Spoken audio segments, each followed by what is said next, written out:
Bienvenidos a esta nueva clase de epistemología y lógica.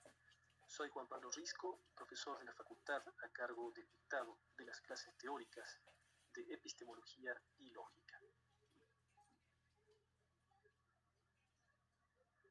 El tema de la clase de hoy es la ciencia y su objeto de estudio. El texto dice ¿qué es la ciencia? De Mario Bunge. El temario. En primer lugar, haremos un breve repaso. Las características que Bunge le atribuye al conocimiento científico. Luego distinguiremos en conocimiento objetivo y objeto de estudio. Acto seguido, veremos la división de las ciencias en formales y fácticas, y esto, el objeto de estudio, según el tipo de enunciados y según el método.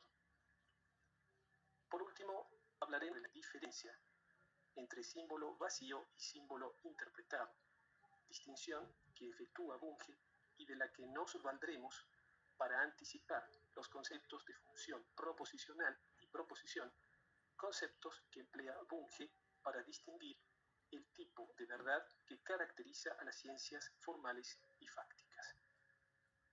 Dicho esto, damos comienzo a la exposición del tema de la clase de hoy.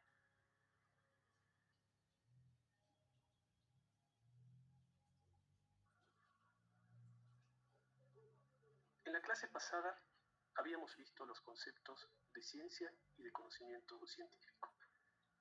Bunge, decíamos, caracteriza el conocimiento científico como un conocimiento racional, sistemático, exacto, verificable y infalible. Y con respecto a su relación con el mundo, la ciencia, decía Bunge, es tecnología cuando con ella buscamos mejorar nuestras condiciones de vida por la aplicación del conocimiento científico, y es también investigación cuando para mejorar el mundo buscamos con ella ampliar nuestro conocimiento de él. Bunge ahora nos sorprende con la siguiente afirmación. No toda la investigación científica procura el conocimiento objetivo. Así, la lógica y la matemática, esto es, los diversos sistemas de lógica formal y los diferentes capítulos de la matemática pura, son racionales, sistemáticos y verificables, pero no son objetivos. ¿Qué significa esto? Bunge, en primer lugar, menciona la lógica y la matemática, y nos dice que el conocimiento que las caracteriza es racional, sistemático y verificable, pero no objetivo, porque no informan acerca de la realidad ni se ocupan de los hechos. Y aquí surge la pregunta. Si no estudian ni la realidad ni los hechos, ¿poseen un objeto de estudio?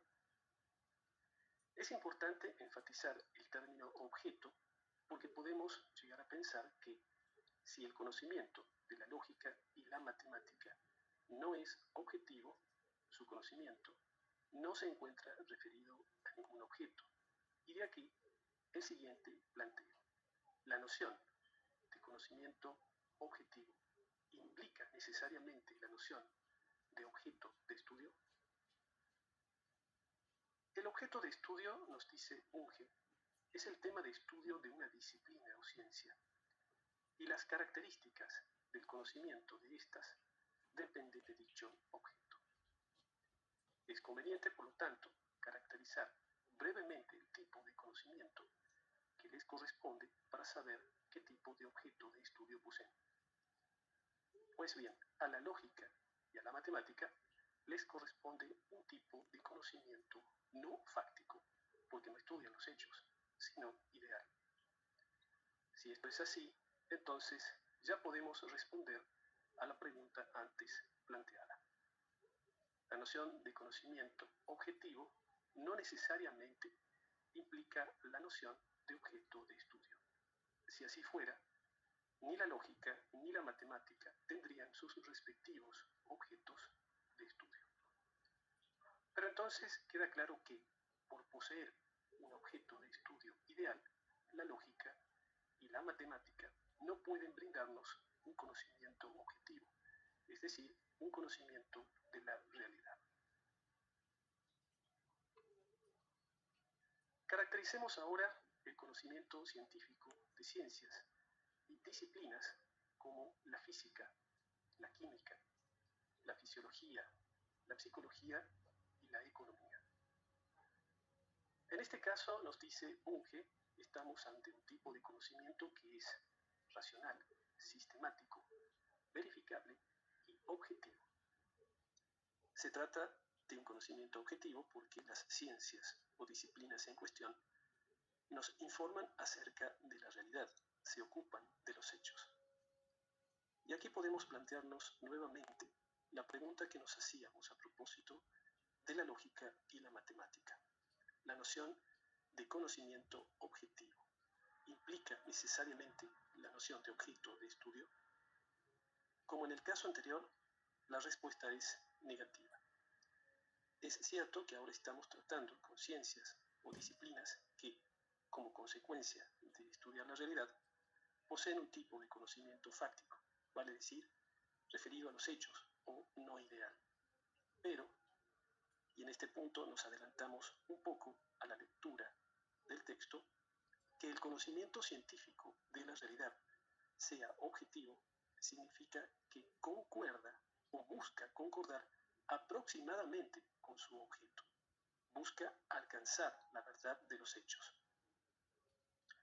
Para comprender cabalmente esto, debemos avanzar un poco más en la caracterización de las ciencias que nos proponen Bunge.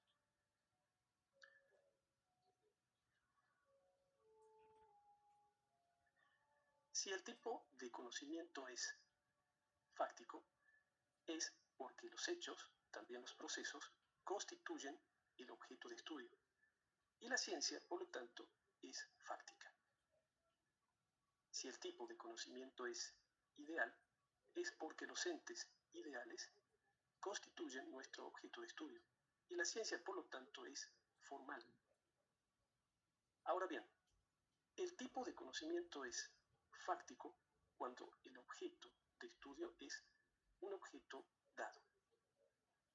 En cambio, decimos que es ideal cuando el objeto de estudio es no dado. No dado significa aquí artificial o construido por el hombre. Dado quiere decir no artificial o no construido por el hombre. Podemos relacionar también el objeto de estudio con el entorno o medio en el que le toca al hombre estar. Y así podemos también decir, aunque con ciertas reservas, que el objeto de estudio es dado al hombre naturalmente, mientras que el objeto de estudio es artificial, allí donde el hombre moldea el medio en el que vive y del que se convierte en su artífice. Y esto a cuenta de la distinción que Bunge establece entre medio natural y medio artificial, con motivo de la intervención humana en el mundo mediante la tecnología. Esta relación tiene obviamente repercusiones, entre otras cosas, porque uno podría preguntarse, por ejemplo, si las ciencias formales pueden establecer contacto con la realidad empleando como puente el medio natural y artificial que estudia y construye. Lo que por otra parte no parece factible cuando Bunge nos dice que, y cito, la lógica y la matemática tratan de entes ideales. Estos entes, tanto los abstractos como los interpretados, solo existen en la mente humana. A los lógicos y matemáticos no se les da objetos de estudio. Ellos construyen sus propios objetos. Es verdad que a menudo lo hacen por abstracción de objetos reales, naturales y sociales. Más aún, el trabajo del lógico o del matemático satisface a menudo las necesidades del naturalista, del sociólogo o del tecnólogo, y es por esto que la sociedad los tolera y ahora hasta inclusive los estimula. Pero la materia prima que emplean los lógicos y los matemáticos no es fáctica, sino ideal. Fin de la cita. Volvamos por un momento sobre este párrafo y nos encontraremos con la afirmación de que la lógica y la matemática tratan de entes ideales. Estos entes, tanto los abstractos los interpretados solo existen en la mente humana. A primera vista puede parecer que, por la naturaleza ideal de los entes que estudian los lógicos y los matemáticos, no puede haber punto de contacto posible con la realidad. Si esto es así, entonces, ¿de qué le vale al hombre hacer ciencia solo de ideas? Una ciencia, planteada en estos términos, no puede ser útil al hombre sencillamente porque no puede conocer el mundo o ampliar su conocimiento mediante ella, ni tampoco aplicarlo al mundo para mejorar su calidad de vida. El mismo Bunge, sin embargo, nos habla de la paradoja de las ciencias formales, que en sentido estricto no se aplican a la realidad, no obstante lo cual se emplean en las ciencias fácticas y más aún en la vida cotidiana. Para comprender esto que nos dice el autor, conviene que comprendamos a fondo lo que quiere decirnos cuando distingue entre entes abstractos e interpretados, tratándose en ambos casos de entes ideales que solo existen en la mente humana. Consideremos, como hace Bunge, los números y los objetos materiales numerables, es decir, aquellos objetos que podemos contar con los números. Nos veremos obligados a reconocer que, mientras los números no existen fuera de nuestra mente, los objetos numerables no son números. Bunge nos dice: en el mundo real encontramos 3 libros. En el mundo de la ficción construimos 3 platos voladores. Pero ¿quién vio jamás un 3, un simple 3? En lugar de libros o de platos voladores, contemos nosotros peces. En la imagen vemos 3 peces. Para indicar la cantidad de peces que contamos en la imagen, empleamos el símbolo que representa el número 3. Ahora eliminemos la imagen de los peces y nos quedemos con el símbolo que representa el número 3.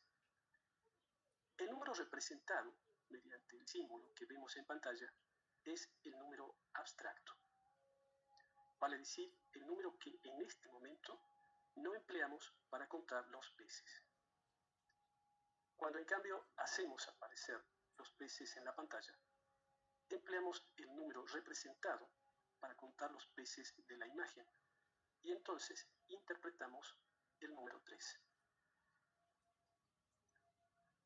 Mediante este sencillo ejemplo, vemos que las ciencias fácticas interpretan las formas ideales con objetos concretos, o lo que es equivalente, formalizan sus enunciados fácticos. Pero esto gracias a que las ciencias formales son capaces de inventar formas en las que se puede verter un surtido ilimitado de contenidos, tanto fácticos como empíricos, pese a no poseer ni significados fácticos ni empíricos. Volviendo sobre la inquietud que formulábamos con motivo de la relación entre objeto de estudio y medio. Nos preguntábamos si las ciencias formales pueden establecer contacto con la realidad, empleando como puente el medio natural y artificial que estudia y construye. A la luz de lo dicho podemos ver que, gracias al lenguaje, la lógica y la matemática, pueden establecer contacto con la realidad, pero no porque los entes ideales estudiados por estas ciencias lo permitan, mucho menos por el método que las caracteriza, sino porque en su trabajo de observación y reconstrucción conceptual del mundo, las ciencias fácticas emplean las ciencias formales como herramienta.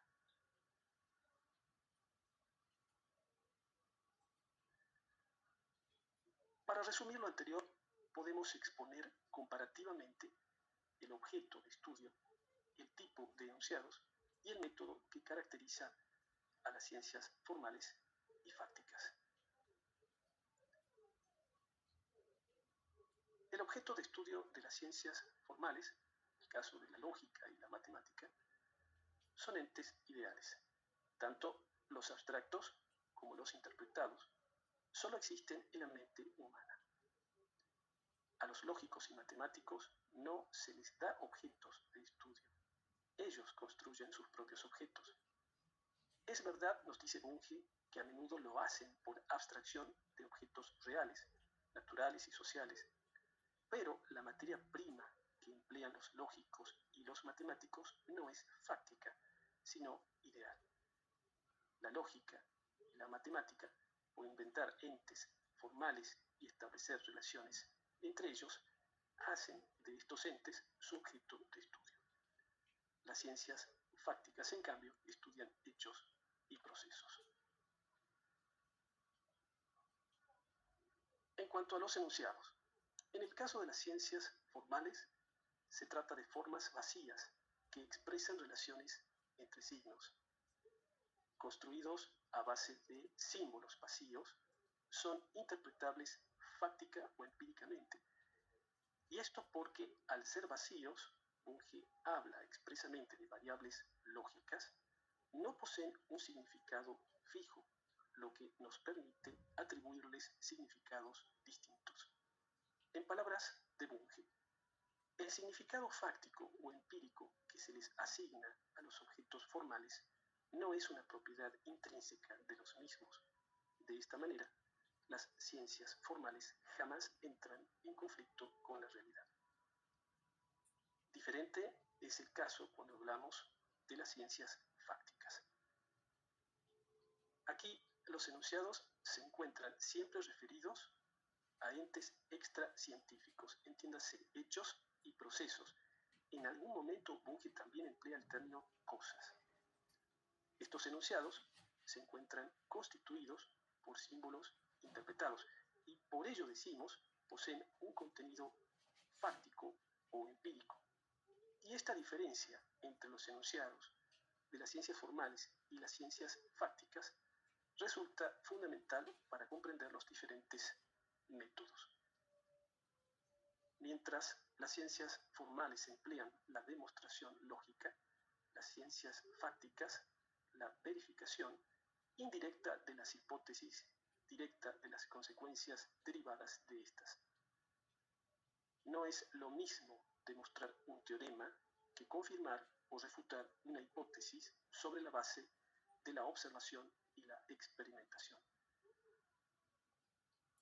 La demostración de los teoremas, nos recuerda Bunge, no es sino una deducción. Es una operación confinada a la esfera teórica, aun cuando a veces los teoremas mismos, no sus demostraciones, sean sugeridos en alguna esfera extra matemática, y aun cuando su prueba, no su primer descubrimiento, pueda realizarse con ayuda de calculadoras electrónicas. La demostración rigurosa del teorema de Pitágoras, por ejemplo, prescinde de mediciones y emplea figuras solo como ayuda psicológica al proceso deductivo. Pero en el caso de las ciencias fácticas, no solo se exige la racionalidad, es decir, la coherencia, sino que se requiere además la verificación. Únicamente después de superar las pruebas de verificación empírica, puede considerarse un enunciado como adecuado a su objeto, o sea, verdadero, y aún así, hasta nuevo aviso. Bunge nos dice que, mientras la demostración tiene en carácter definitivo, la verificación, en cambio, un carácter provisorio. Y esto porque los científicos no solo buscan probar sus suposiciones, multiplicando el número de casos en que dichas suposiciones se cumplen, sino que también buscan contradecirlas, fundándose en el principio lógico de que una sola conclusión que no concuerda con los hechos tiene más peso que 1000 confirmaciones. Por último, y para concluir esta exposición, mencionaremos brevemente la diferencia entre símbolo vacío y símbolo interpretado, distinción que efectúa Bunge para referirse al tipo de verdad que caracteriza a las ciencias formales y fácticas.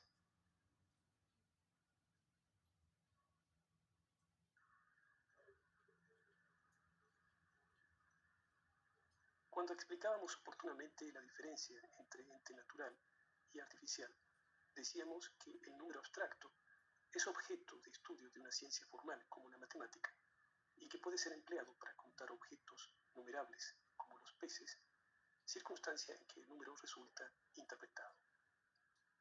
Veamos ahora la relación que Bunge establece entre símbolo vacío y símbolo interpretado con el problema de la verdad de los enunciados.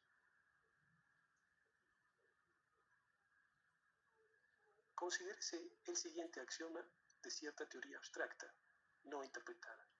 Existe por lo menos un X tal que es F. Y hagamos aquí un paréntesis. Estamos en el dominio de la lógica, donde F de X se lee X es F. Vale decir, una función proposicional en la que X es una variable y representa el espacio que dejábamos vacío a la par del número 3. F, por su parte, es el predicado que le atribuimos. La función f de x, nos dice Bunge, no será ni verdadera ni falsa mientras no la interpretemos. Proseguimos con la lectura del texto. Bunge escribe: se puede dar un número ilimitado de interpretaciones o modelos de este axioma, dándose a X y a F otros tantos significados. Si, por ejemplo, reemplazamos a F por S y decimos que S significa punto, obtenemos un modelo geométrico dado. Si adoptamos la convención de que L designa número, obtenemos un cierto modelo aritmético, y así sucesivamente. En cuanto llenamos la forma vacía con un contenido específico, pero todavía matemático, obtenemos un sistema de entes lógicos que tienen el privilegio de ser verdaderos o falsos dentro del sistema dado de proposiciones. Y llegados a este punto, uno puede preguntarse qué tipo de verdad le corresponde a la lógica o a la matemática abstracta.